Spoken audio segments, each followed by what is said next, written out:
大家好，今日清晨5點讀書會，叮叮好書分享，要同大家介紹一本Happy 作者Tal Ben-Shahar 改變無數人嘅人生課程。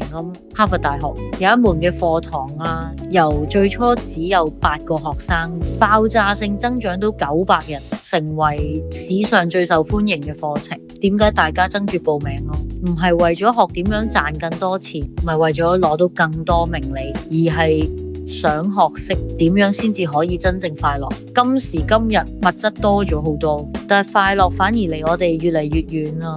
我哋一味犧牲而家為咗未來，結果變成一班永遠活喺未來，但係從來未真正快樂過嘅人。4種人生漢堡包，作者用4個漢堡包去比喻4種人生。第一種老鼠賽跑型，漢堡又健康，但係難食到極，就好似有人日日加班供樓，放棄娛樂，放棄同屋企相聚，將快樂推到未來，但係而家完全唔開心。第二種享樂主義型，超美味嘅垃圾漢堡，食嗰陣好爽，但係對身體同未來完全冇好處。呢啲人瘋狂購物，暴飲暴食，覺得人生苦短，要及時行樂，但內心越嚟越嘅空虛咯。第三種嗰個生無可戀型，漢堡又唔好食，又唔健康，佢哋心灰意冷，覺得努力冇用，玩都冇意思，乾脆選擇躺平，對而家同未來都冇希望。第四種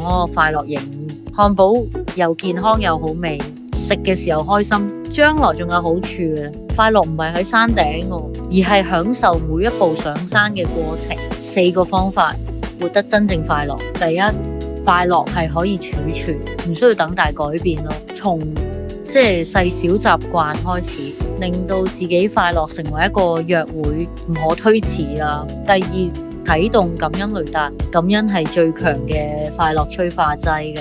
科學證明感恩可以幫大腦由負面模式轉向正面思維。每日臨瞓前寫低3到5件值得感恩嘅事。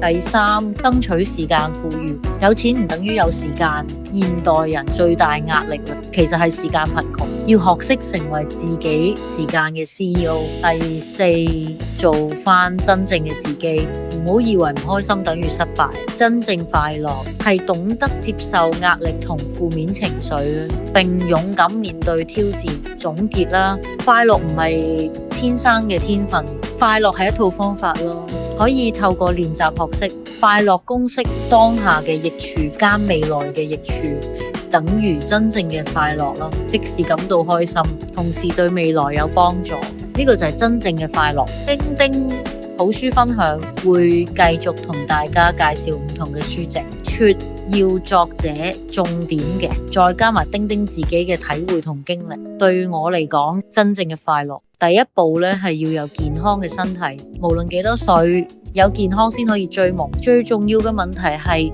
當你得到咗啲益處之後，你嘅內心係咪真正感到喜悅啦？係咪真係活得幸福？今日用10分鐘啦，問下自己，我而家快唔快樂呢？